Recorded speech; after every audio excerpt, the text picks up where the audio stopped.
First and foremost, hold on, wait, I'm going live. There I am live. First and foremost, please do not forget to set your lineups. You're going to make it too easy for me to win it all. Keep in mind the top 6 make the playoffs. The top 6, okay? The top 2 get a first-round bye, and then it goes from there. It's 3 weeks of playoffs. Huh? Yeah. Kinda, yeah. Look, points against.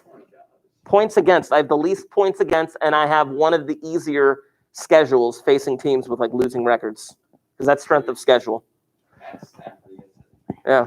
Now, in terms of Google Classroom, there is an assignment there in regards to an average that we haven't talked about yet. Now, there's an article attached to the assignment that you have to read. A few people have already done the assignment. Thank you for that. There's a person online. There they are. That assignment is on there. Make sure you're reading the article. Yesterday, someone's like, Mr. Markey, I don't know how to do total average. I know. It's something brand new, and I want you to do it. But then there is something extra, because if you've done the assignment, then there is an additional link that actually takes you to something that gives a critique of total average, which I'm going to talk a bit more about next week. Keep in mind, we are getting close to the end of the baseball unit. And we are going to be transitioning to football within a few weeks. Now, I just want to make sure we're all on the same page with the schedule. Now, on the computer, they can't see it, but I'm pointing to a calendar right now.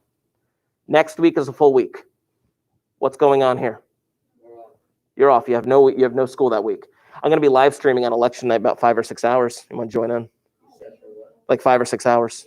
5 or 6 hours? Yeah. You said the election? Yeah, the election. Yeah, it's going to be awesome. On my personal channel. Anyway, but then you come back this week. This week, I need you to know, is still the first marking period. This is the second marking period. But what else is happening this week? We go back to full. Yep. 5 days a week. That's when it starts. Yeah. Now the question then becomes, Ms. Perky, how is that going to work? How is that going to look? I don't know. Literally, we will find out. Pretty much. Don't know yet.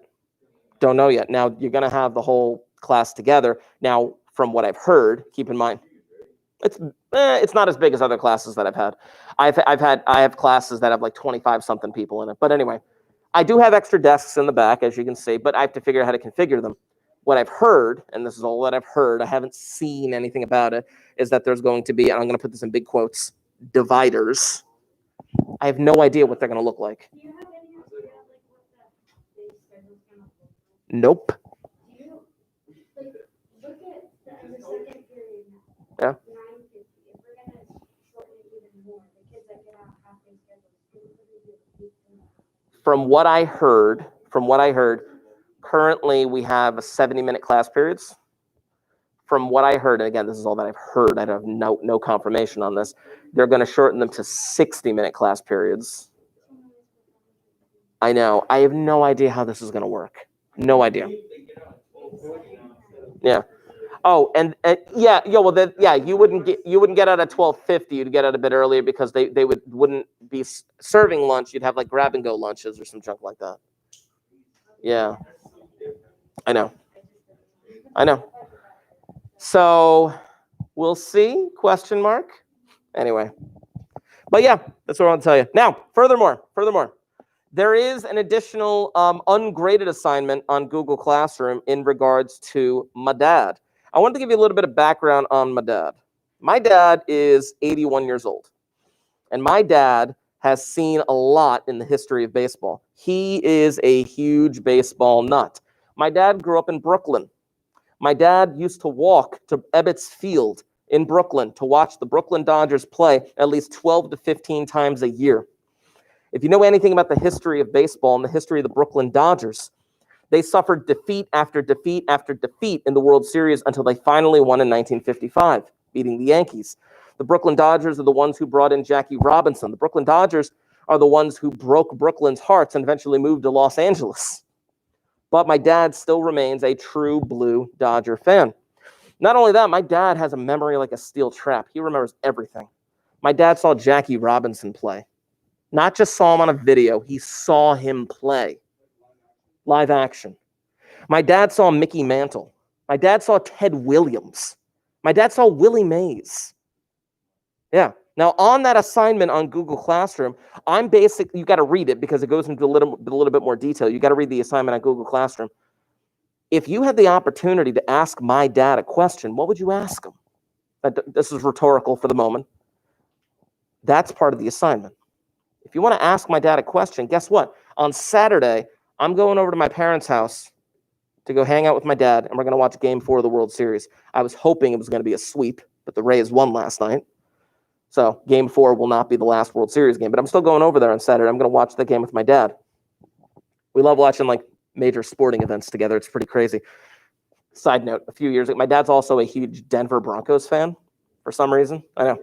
Yeah, Denver Broncos fan since the 60s, right? And when the Broncos were playing the Ravens in the 2012 playoffs, it was like the greatest game ever where the Ravens won. Anyway, I'm going to get off that topic. So I was over at my parents' house the other night, and I was asking my dad, I'm like, Dad, did you ever see Ted Williams play? This is when I found out. And he's like, oh, yeah, I saw Ted Williams play, with like a smirk on his face.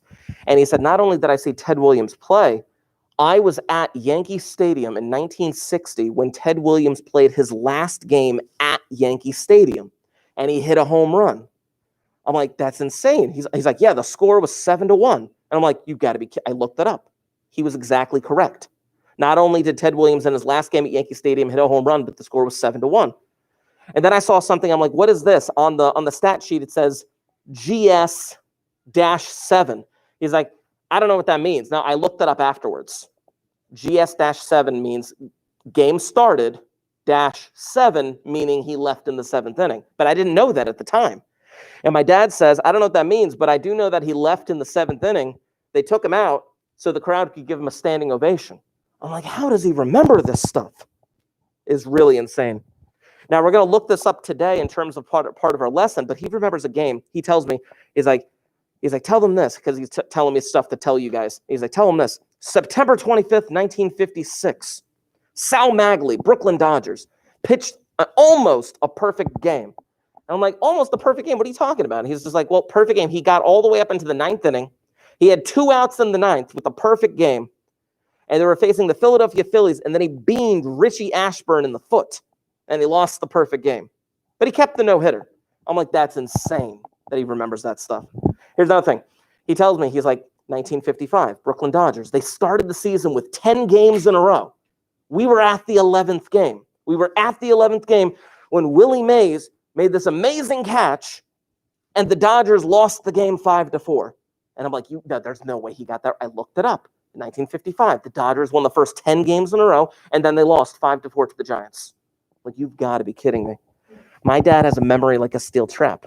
He has seen a lot of stuff. He's seen the 50s, the 60s, the 70s live, in person, at Shea Stadium, at Ebbets Field, at Yankee Stadium, at the Polo Grounds.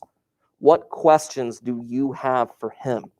So that's part of the assignment for this week. Besides total average, which is counting as a grade, the question for my dad is not counting as a grade, but it's basically like, what would you ask him?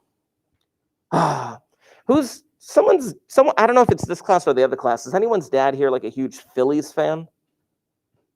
Okay. I was doing back to school night, when all the parents came in, and I was talking to a couple of parents. It might have been the other class. I really don't know. And the dad was wearing a Phillies hat. And I kind of did this to him. And I'm like, man, the Phillies. I've never been a fan of the Phillies, but I remember 1993, Joe Carter with the Blue Jays hits a home run off the Phillies in Game 6 to win the World Series. I didn't watch it, but I listened to it on the radio when I was like 8 years old. I was chiding him a little bit. It was pretty fun. Anyway, I'm going to be hanging out with my dad. I'm going to be asking him those questions. I'm also going to be recording his responses, because my dad tends to go off on tangents, but his tangents are gold, just absolute gold. We don't go to many professional games anymore because they cost too much money. My dad and I typically go to Blue Claws games, which are still fun. Still fun nonetheless. Anyway, go Dodgers. All right. Okay. Just doing the opposite. As for today I want to talk about pitching. Today, I want to talk about pitching. We're going to be talking about great pitching performances. Amazing pitching performances. And how do you properly quantify and measure how good a pitching performance actually is?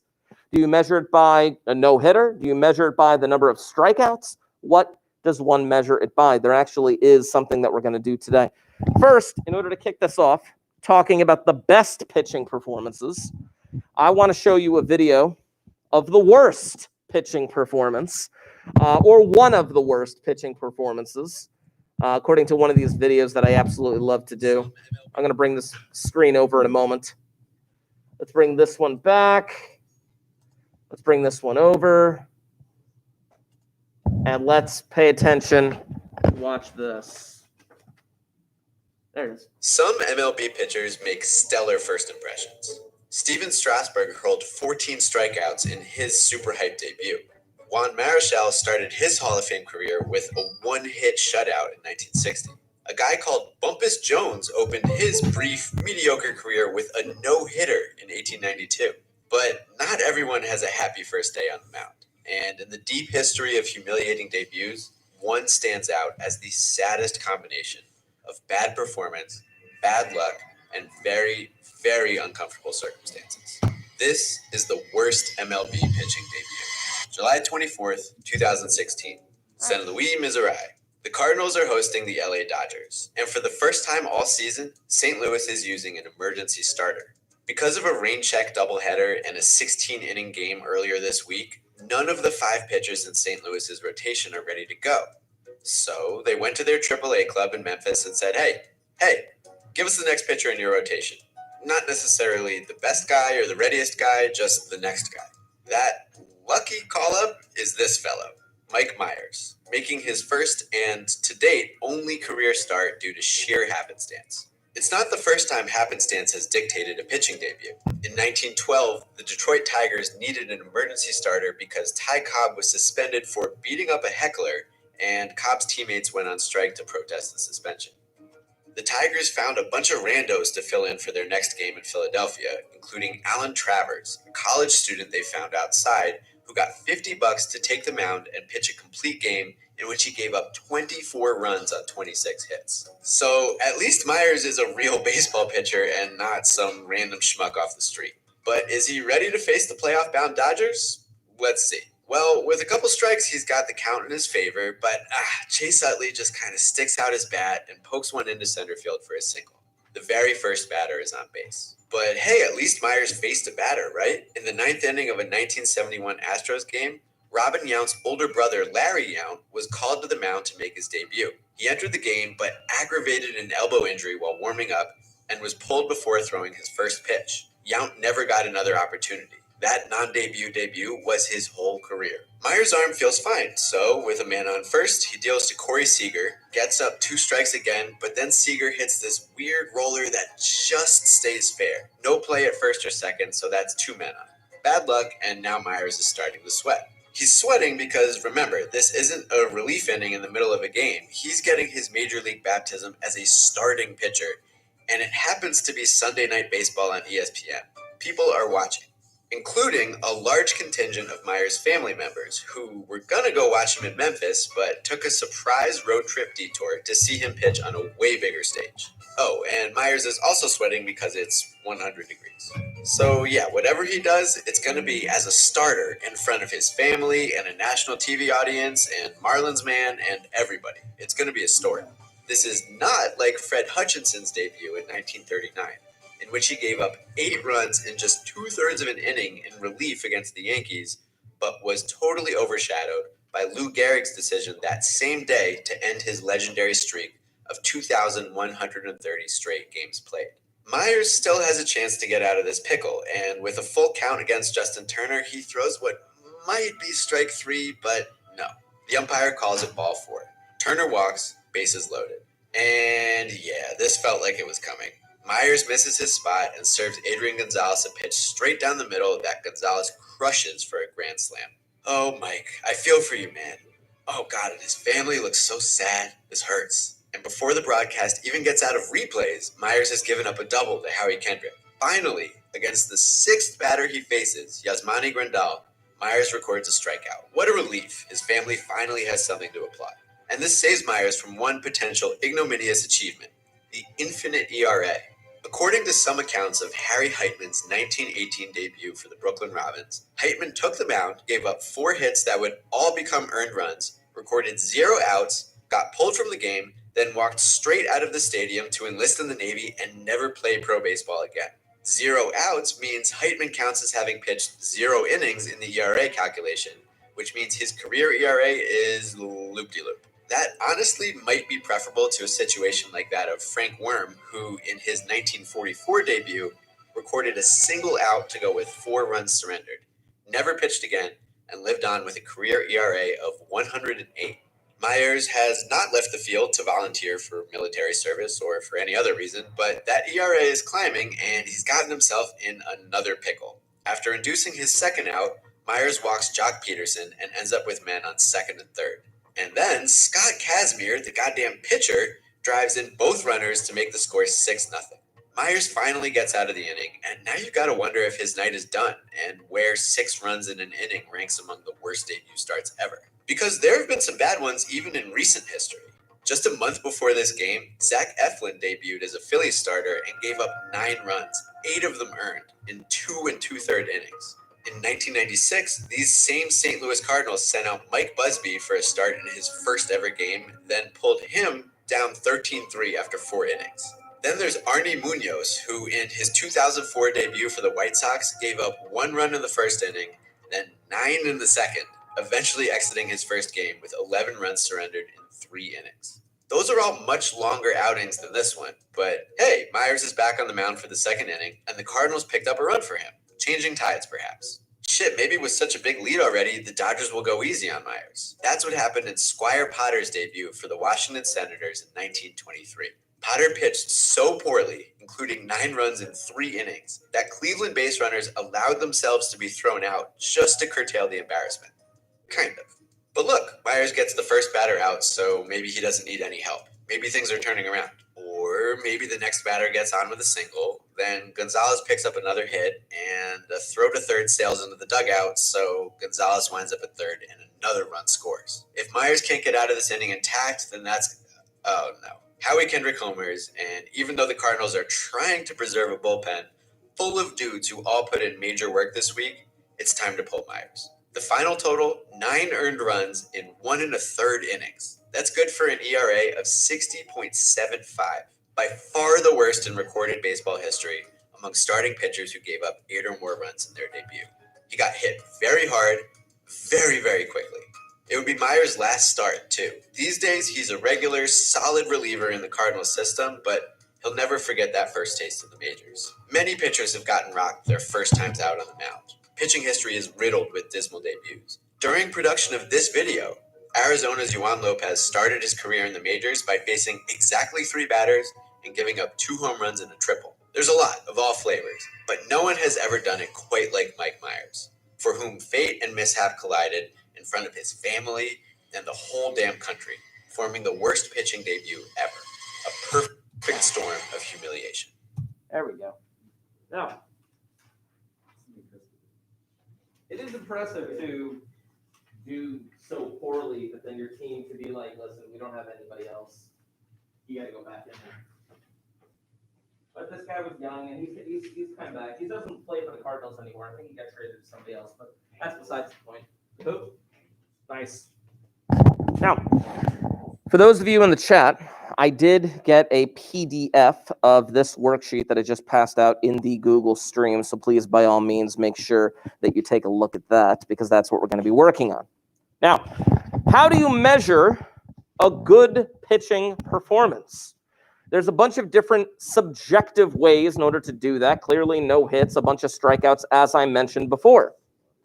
But now there's this guy by the name of Bill James, who I've mentioned many times before, who came up with a system called Game Score. Now, his system has been refined in years after, but let's just kind of go through it here. Now, the numbers on the side for the James method just are a little bit off, the 9, 10, 11, 12, 13. That should actually just be 1, 2, 3, 4, 5, 6, 7. It just got weird. But anyway, the way that the James method works, hold on, I got to get the door now.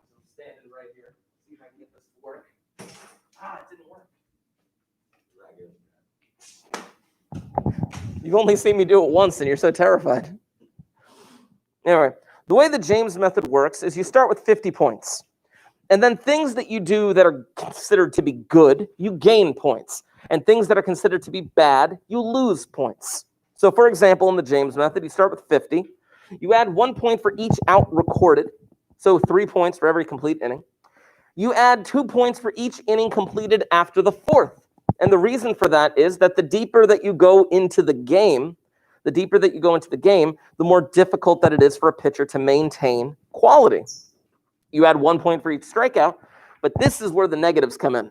You will subtract 2 points for each hit allowed. You subtract 4 points for each earned run allowed. You subtract 2 points for each unearned run allowed, and you subtract 1 point for each walk.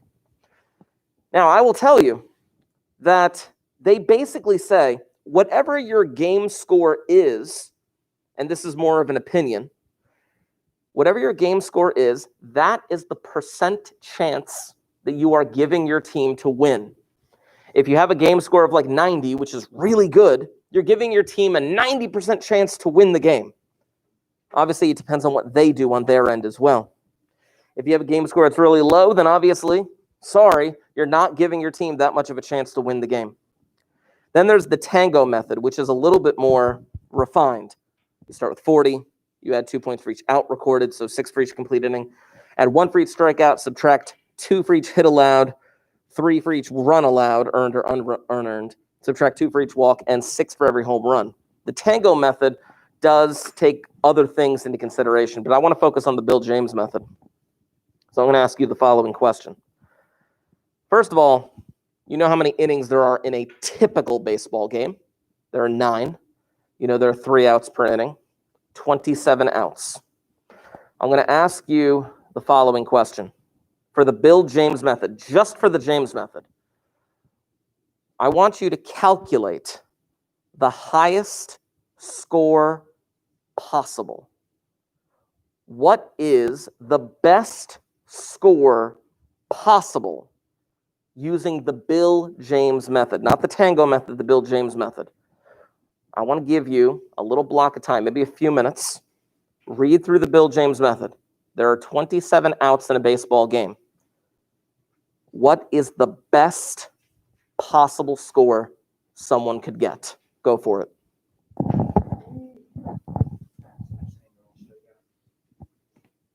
What's the best possible score that you can get?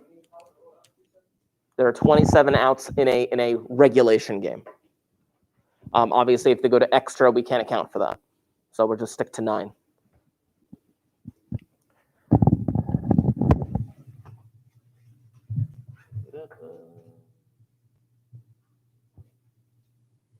I'll look at your trade later, Chris. Let's see here.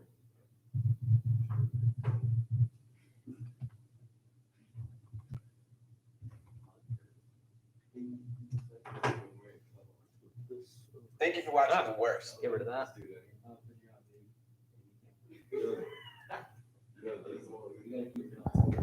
You gotta figure out my score.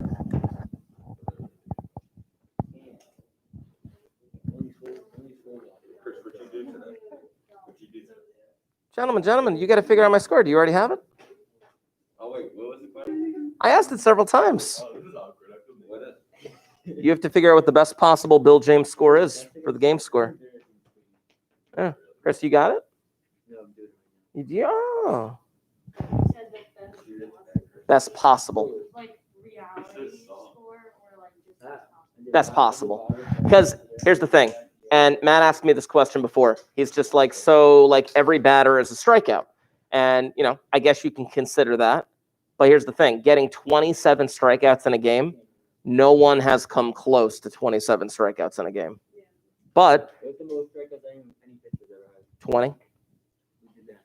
3 people, Roger Clemens, Randy Johnson, and a third man, which we will be watching a video on in a little bit. I know that. That dude was massive. He's super tall. I know. Oh, he did it? Oh, man. All right, then this video is not up to date. Oh, well. Scherzer. Scherzer's come out of nowhere for me because like I haven't been paying attention the past 2 years. So it's like some of the newer stars I'm not as familiar with. But what are you going to do?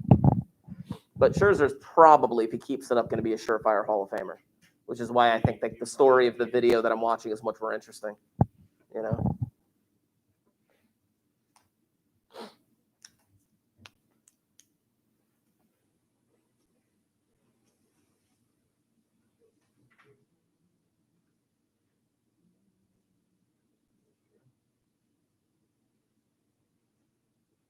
The game that I just pulled up on the screen right here, this is the actual game that my dad was at. I'm going to scroll down because this is the Sal Magley no-hitter. That should have been a perfect game, except he beamed Richie Ashburn in the foot. Yeah. Yeah, my dad was born in 1939. So, well, this is the record up to that point. Much more popular, yeah. Oh, good question. Now, keep in mind, if you're talking about the best possible, it would be 0 for the subtractions. Because if you're trying to find the best possible score, then you have to assume that the pitcher has thrown no walks, allowed no hits, allowed no earned runs, things of that nature.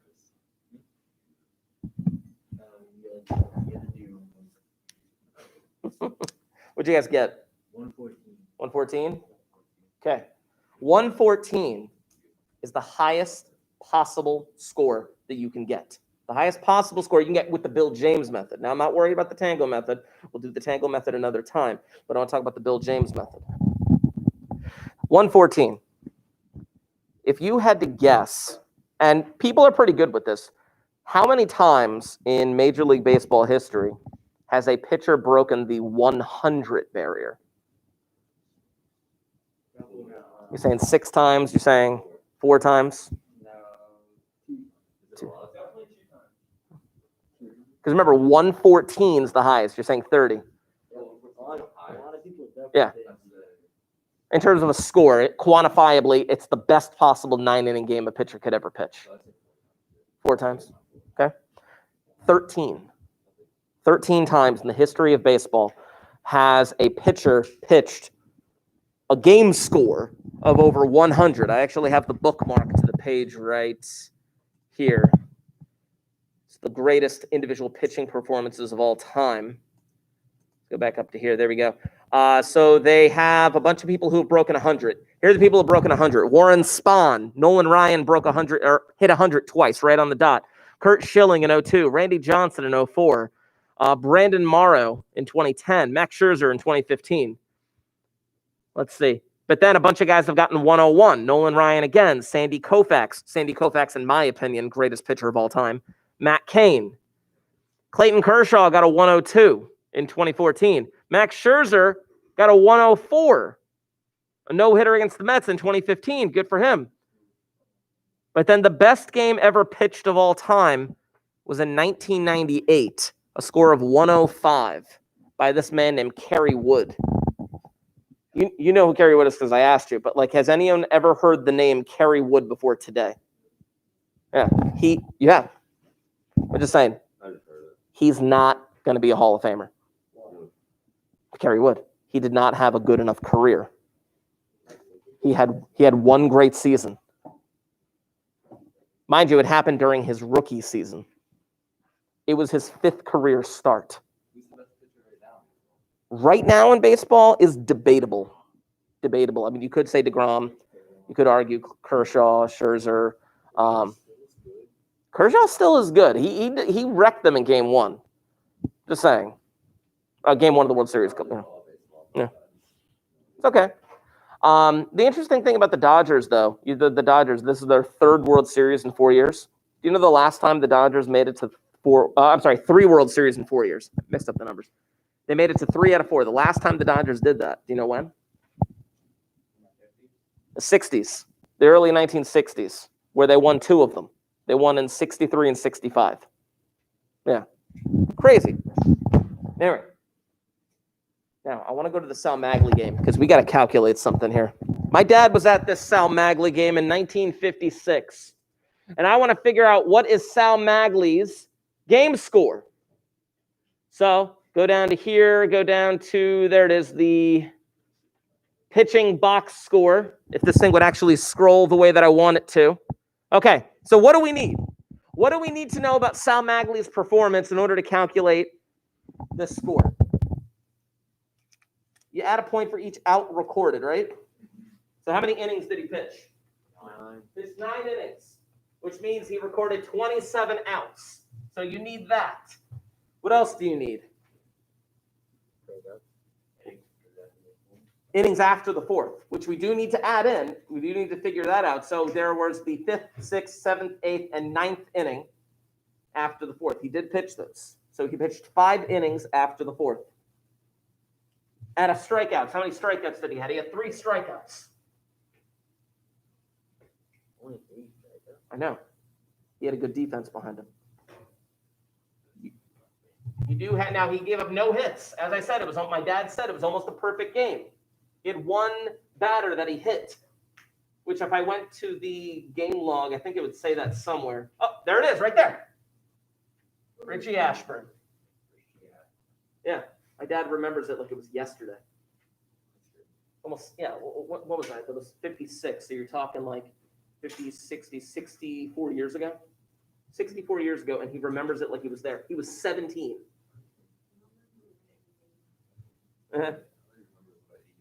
Now, earned runs, he didn't give up anything, but he did have a couple of walks, which you have to figure out. Take a moment. Use this information. You figure out Sal Magli's game score and write it down on that piece of paper. Go. Remember, you're just doing the Bill James method, not the Tango method.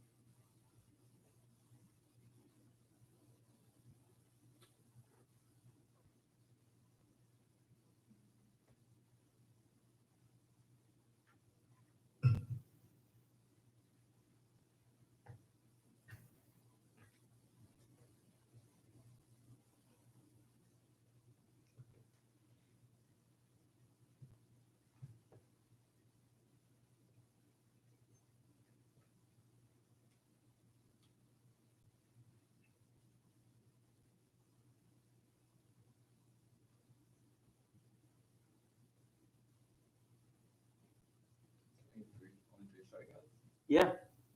Can you imagine, right? Because you would think if the dude pitched a no-hitter, you would assume that he would have had a ton more strikeouts. But no, he only had 3. Brooklyn Dodgers were good that year. They could have repeated as champions, except they ran into Don Larson in the World Series. Don Larson pitched a perfect game for the New York Yankees in 1956 in the World Series. Yeah.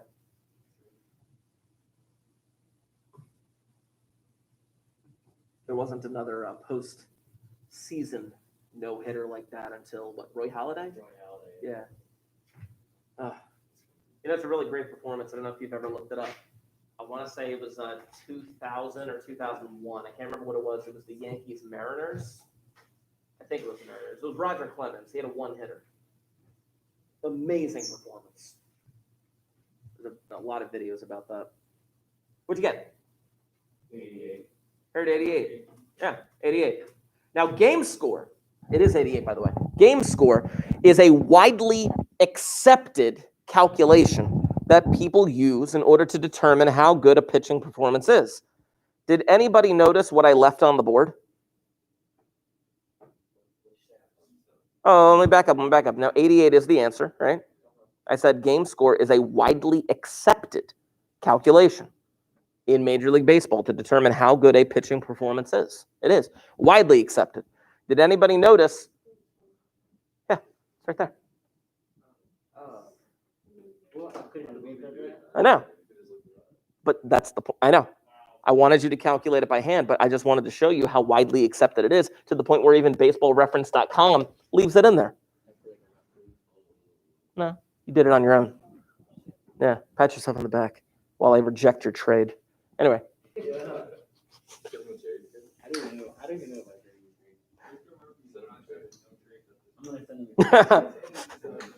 Or are you managing my team? I know, but I don't know, probably Lamar. Yeah. Anyway, back to this. So there's two things that I want to do now. I want to show you another game that we could potentially calculate, and I want to show you the Sandy Koufax game, which my dad, again, he wasn't there for it because it was he wasn't there for it, but he remembers it. Did I ever tell you about the Sandy Koufax perfect game? Sandy Koufax pitched 4 no-hitters in his career, one of them being a perfect game. The perfect game that he pitched against the Chicago Cubs. The pitcher for the Cubs only gave up 1 hit the whole game. The Dodgers had 1 hit. The Cubs had no hits. That was the box score. But it just so happens that 1 hit that the Cubs pitcher gave up was a home run. So the Dodgers ended up winning 1-0. How much must that suck? You pitch a 1-hitter and you lose the game because the pitcher against you pitched a perfect game. Now we're going to do actually the James method and the Tango method for that game in a little bit, but I want to go to Kerry Wood. I think you got to know about Kerry Wood, man. The Cubs, you guys are living in the era of the Cubs having won a World Series in 2016, okay? Back in the 90s, it was like they were never going to win, but there was a glimmer of hope. There was a young man by the name of Kerry Wood. He was 20 years old.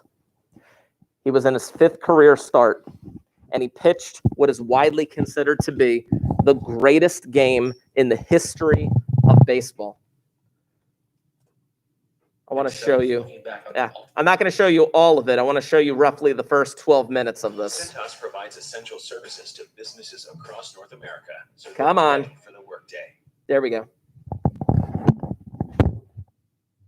We're not going to stick around for the announcement. Max Scherzer dominated the Mets in the 2015 regular season's final game, striking out 17 batters en route to his 2nd no-hitter that season, one of the most dominant no-hitters in baseball history for sure. In a 1994 season where his ERA was 12% below the league average and his FIP was deemed awful by the Fangraphs gods, Bobby Witt of the Oakland A's struck out 14 Royals in a 1-hit shutout. Brandon Morrow of the Blue Jays struck out 17 batters in a 1-hit, 1-0 win against Tampa Bay in 2010. Probably the most dominant outing of his entire life. Pitching dominance comes in many forms, can happen at almost any time, and can be done by anyone. It's one of baseball's best qualities. There are, though, some flashes of dominance so overwhelming that they're in a complete league of their own, atop the mountain of historic pitching performances. The game which possibly rests alone at that mountain's peak came on May 6, 1998 between the Houston Astros and Chicago Cubs, where 20-year-old Cubs rookie Kerry Wood threw what some deem to be the greatest game a starting pitcher has ever thrown. But is that true? Let's talk about it.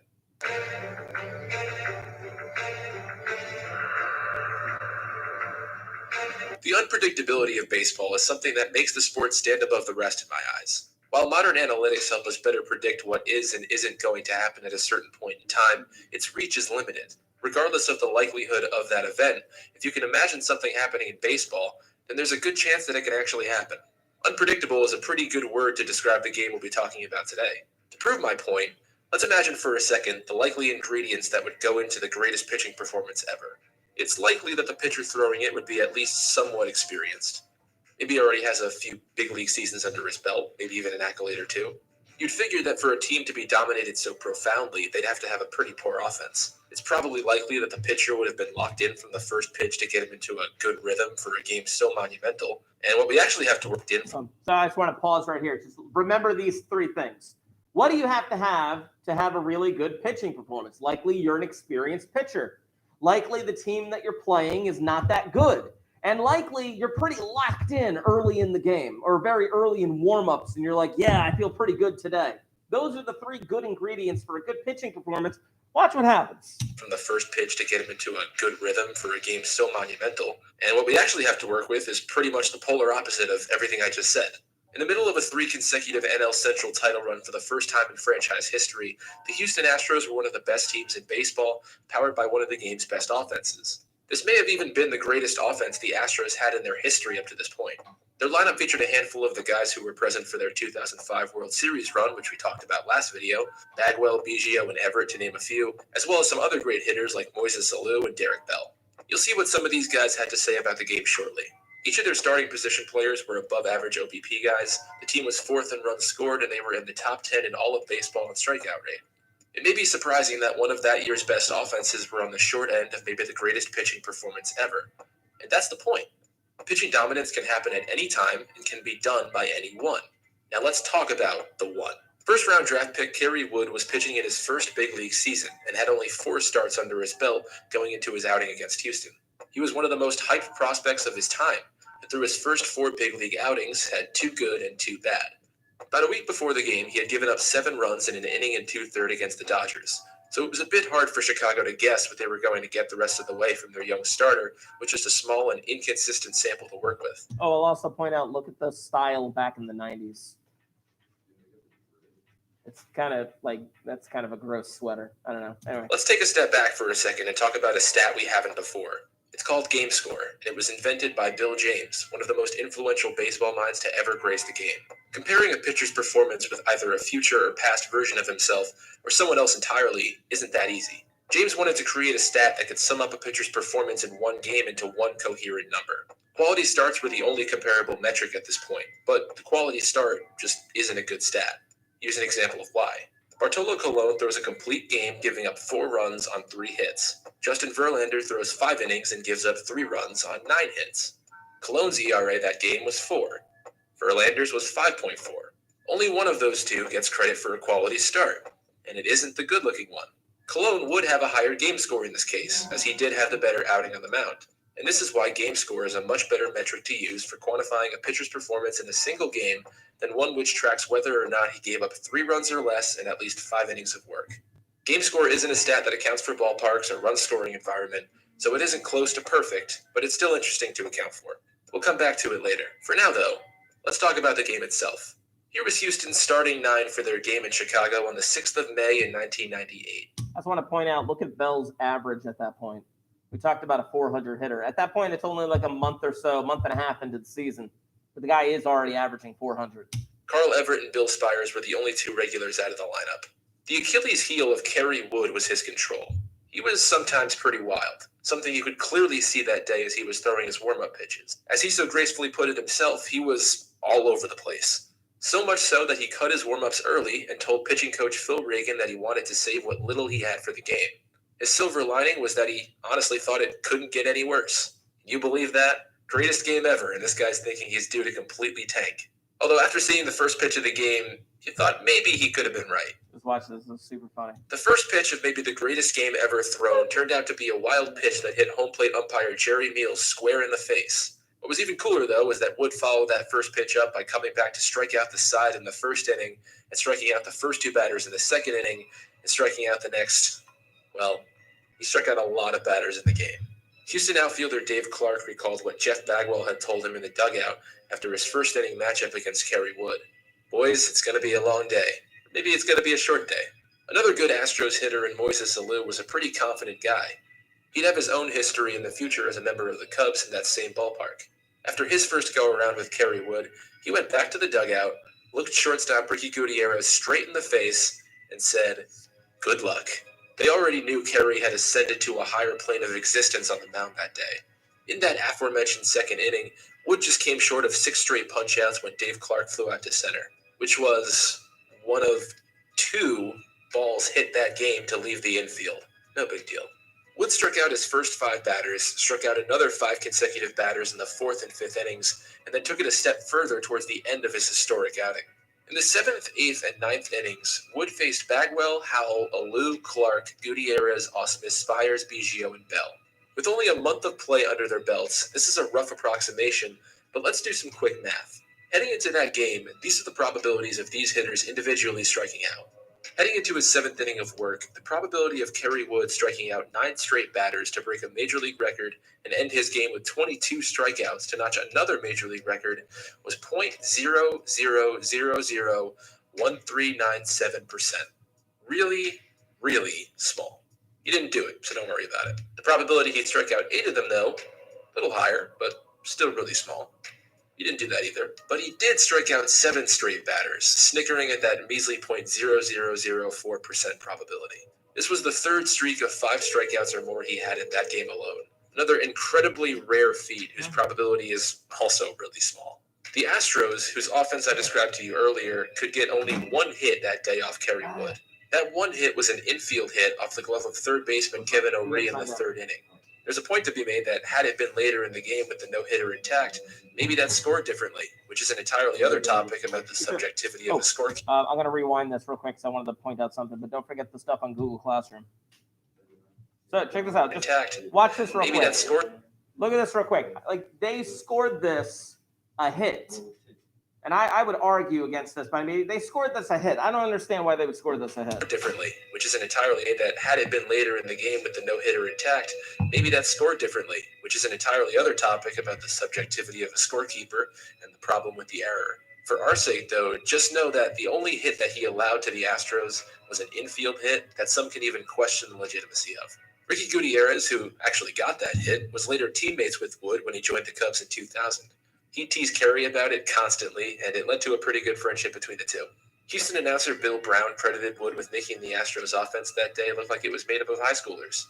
Pretty funny considering Wood was in high school himself just a couple years earlier. 2 of those players were Craig Biggio and Jeff Bagwell, future Hall of Famers in their prime. 0 for 6, 4 strikeouts. In Biggio's defense, though, he was the only Houston hitter to not strike out multiple times, so go Jeff, woo.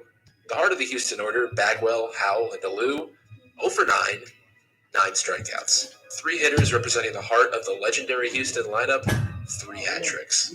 In his historic performance at Wrigley, Kerry Wood had at least 1 strikeout in every inning. He only let 2 balls out of the infield, gave up 1 infield hit, struck out at least 5 consecutive batters 3 times, and got only 7 batters out by doing anything other than striking them out. 9 innings pitched, 1 hit, 0 walks, and a major league record tying 20 strikeouts.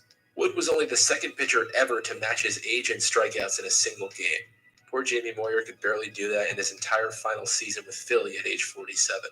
The Max Scherzer game I discussed at the beginning of this video, his 17 strikeout no-hitter, featured the 2nd highest game score for a pitcher ever, only bested by Kerry Wood, whose outing against the Astros in 1998 resulted in the highest game score for any pitcher of all time in a 9-inning game. Here's a fun fact that actually connects these two. The Astros and Cubs that game combined for 30 strikeouts, which set the National League record at that point, a record which wouldn't be broken for 17 years when the Mets and Nationals combined for 35 strikeouts in 2015. The same game that Scherzer threw his 17 strikeout no-hitter. Baseball, man. Was this in fact the greatest game ever pitched? Well, they're going to show an interview with Kerry Wood that I really don't feel like listening to again because it's really low and you can't see it. So he got 27 outs. According to game score, he starts with 50. He got 27 outs, so he gets a point for all of those. He gets 2 points for each inning after the 4th. There we go. Add a point for every strikeout. He got 20 strikeouts in that game. Technically, they allowed 1 hit, although I would argue that that wasn't a hit. So there's minus 2 points for each hit. And he had no walks there. So obviously we already know what the score is. 7 minus 2 is 5. 5, 6, 7, 8, 9, 10. The highest game score that has ever been recorded in baseball history. Unfortunately, in his career, he kind of went on to not do as well. He won Rookie of the Year in '98.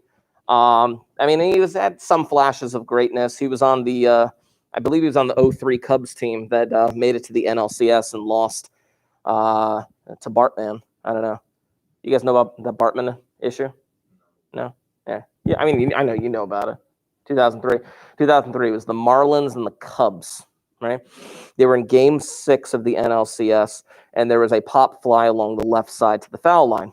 And the guy in the Cubs was going to get, I believe it was in the 8th inning or something like that.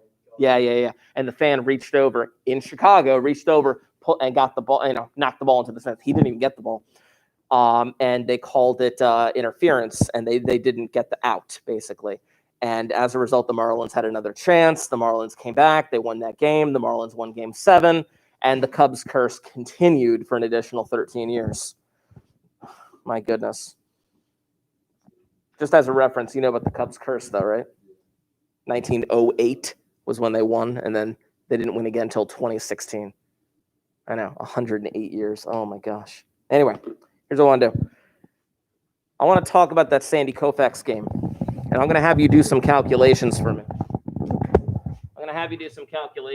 So let's look up Sandy, and actually, no, let me look up Koufax perfect game box score. See, actually, no, they have it here. Here we go.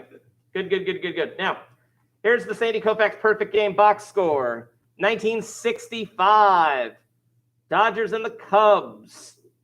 I go down right there. There we go. Now, this one doesn't have the game score for you. I did that on purpose. This one doesn't have the game score for you. So this is what you're going to have to figure out. Hold on. I know. So, here's what you're going to have to do. Bob Henley was the pitcher for the Cubs. Now, as I told you, he only gave up one hit that game. They only pitched 8 innings because they didn't have to do the bottom of the ninth because the Dodgers were already winning. So they did not have to pitch the 8th, but he got the complete game regardless. So he only pitched 8 innings, which means he only had 24 outs. But he gave up 1 hit, and that 1 hit just so happened to be a home run. That's where the 1 run came from. Headley also gave up 1 walk, and he had 3 strikeouts. Koufax, on the other hand, perfect game, 27 up, 27 down, 14 strikeouts. Did I ever tell you about Babe Ruth's almost perfect game? I never told you that story? I did? He remembers. Well, check this out. Babe Ruth was a pitcher for the first 5 years of his career. And he was pitching for the Boston Red Sox. And he walked the first batter. And he got upset. So he went to go talk to the umpire and then proceeded to punch him out. So he got kicked out of the game. So he gets kicked out of the game. The next pitcher comes in. The runner on first who walked tries to steal second and is thrown out. So there's 1 out. The new pitcher proceeds to throw out or get out the next 26 straight batters. Doesn't count as a perfect game. It actually counted as a combined no-hitter. But it was one of the more interesting things in baseball. But anyway, Sandy Koufax, Bob Henley, this is what I want you to do. I want you right now to calculate Sandy Koufax's game score using the Jill James method, and then I want you to use the Tango method as well. Now, for Bob Henley, I want you to do the same thing. I want you to calculate his score using the James method and using the Tango method, keeping in mind that 1 hit that Henley gave up was a home run, because for the Tango method, that's going to make a difference. Now, for the James method, I know definitely Sandy Koufax's perfect game is going to be over 100, but I just want to know, how good was Bob Henley that game? So take some time right now. Find me those 4 scores. 1 score for James, 1 score for Tango for each pitcher. Huzzah.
Where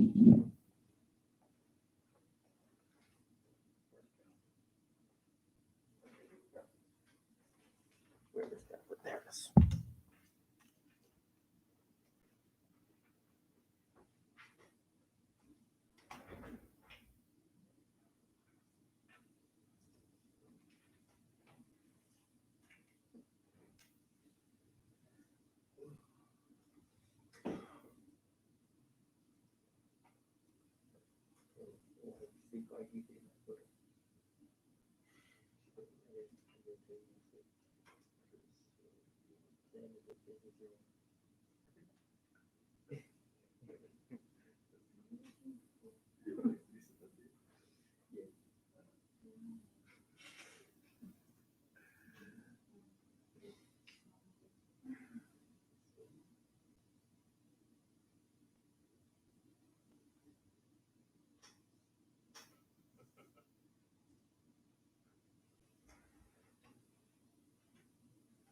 I had to look it up just to confirm because I knew it was. I wanted to get the exact number. Sandy Koufax played roughly 11 years in Major League Baseball. Just 11. How old was he when he retired? He was 31. Yeah, 31 years old when he retired. Can you imagine a player retiring at age 31? It's like the football players today, right? Yeah. But Sandy Koufax in his 11 years. That's true. Sandy Koufax had arm issues. He had arm issues. But Sandy Koufax, even though he only played 11 years, even though he retired when he was 31 years old, like think about like Roger Clemens. Roger Clemens pitched into his 40s, you know. Usually like the average player sticks around to their mid 30s or late 30s, and then some of the more like, you know, well-conditioned players stick around to like a bit longer. Like the guy in the video mentioned Jamie Moyer for the Phillies. Jamie Moyer played till his late 40s. Yeah. That's what I'm saying. Albert Pujols is over 40 now, I think. Yeah. But you got to think, Sandy Koufax retired when he was 31 years old. Yet he's still considered one of the greatest pitchers in the history of baseball. Anyway, let's talk about it. Sandy Koufax. Sandy Koufax. Clearly, he starts out with the Bill James score of 50, and he had 27 outs, and he pitched 5 innings after the 4th. That's the basic stuff. What else do I have to do to get his Bill James score? Strikeouts. He had 14 strikeouts. No hits, no earned runs, no walks. Cool. How many innings did he pitch after? After the 4th inning was the 5th, 6th, 7th, 8th, 9th. No, that was this guy. Yeah. Oh, okay. Gotcha. Yeah. So that was 2 points for each of those. That's where the 10 comes from. Boom, boom, 6, 7, 8, 9, 10. That's a score of 101. One of the greatest games ever pitched. Insane. Insane. Now, I'm sticking with Bill James. This is the Bill James score. Let's do the James score for Bob Henley. He starts out with 50. 24 in terms of the number of outs because he only pitched 8 innings. So he only pitched 4 innings after the 4th inning.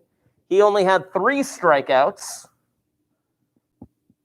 He gave up 1 hit, so that's -2. He earned runs. Subtract 4 for an earned run. It was definitely an earned run. And then subtract 1 point for each walk, so -1. Did I miss anything? I don't believe I did. Let's see what we got. 4, 5, 6, 7, 4, 8. I got 78. Does that sound about right? Yeah. 78 is still pretty good.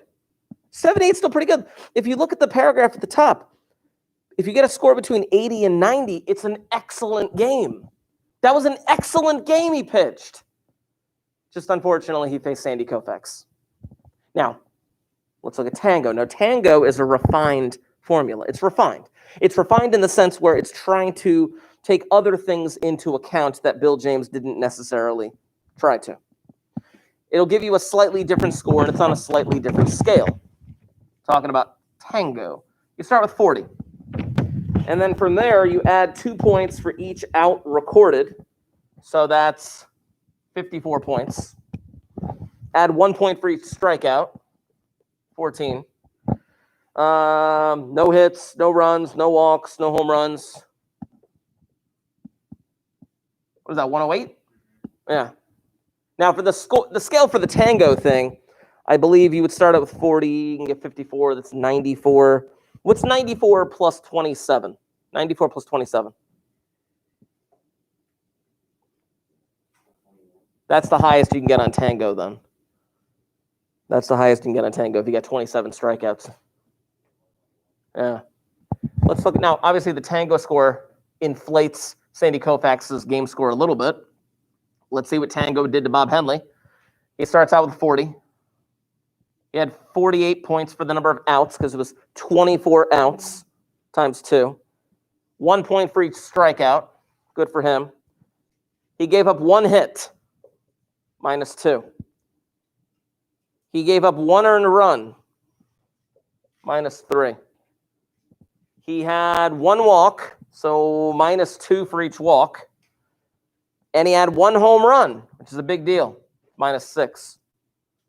Let's see, -13, -10. Oh, look at that. Do you get 78 again? Yeah. Oh, sweet. Coincidence.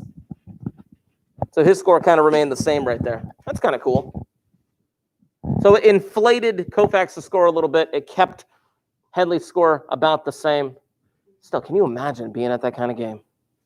You guys ever been to Blue Claws games? Yeah. My dad and I usually go to like 4 or 5 Blue Claws games this summer. Obviously, this summer we couldn't go to any. A few years ago, they were in the playoffs. Did I tell you about this? No. Blue Claws were in the playoffs. It was the semifinals. I told my dad, I'm like, we got to go to a game.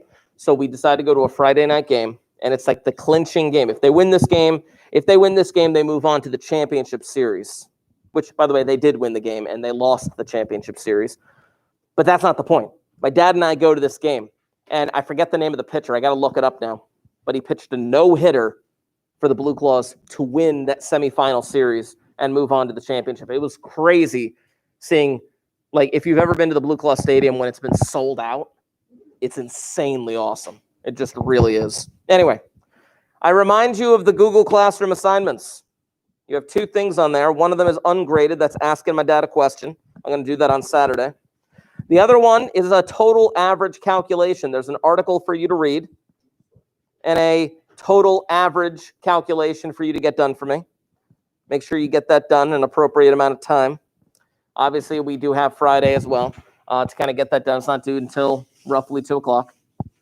But yeah, we'll get that thing done, and then we'll see where the next weeks are going to take us. Say what now? Was it? Yeah, Spencer Howard. It was pretty cool. I don't know what he's done since. Is he for who? The Phillies? Nice. Did he do anything this season? Like do anything good?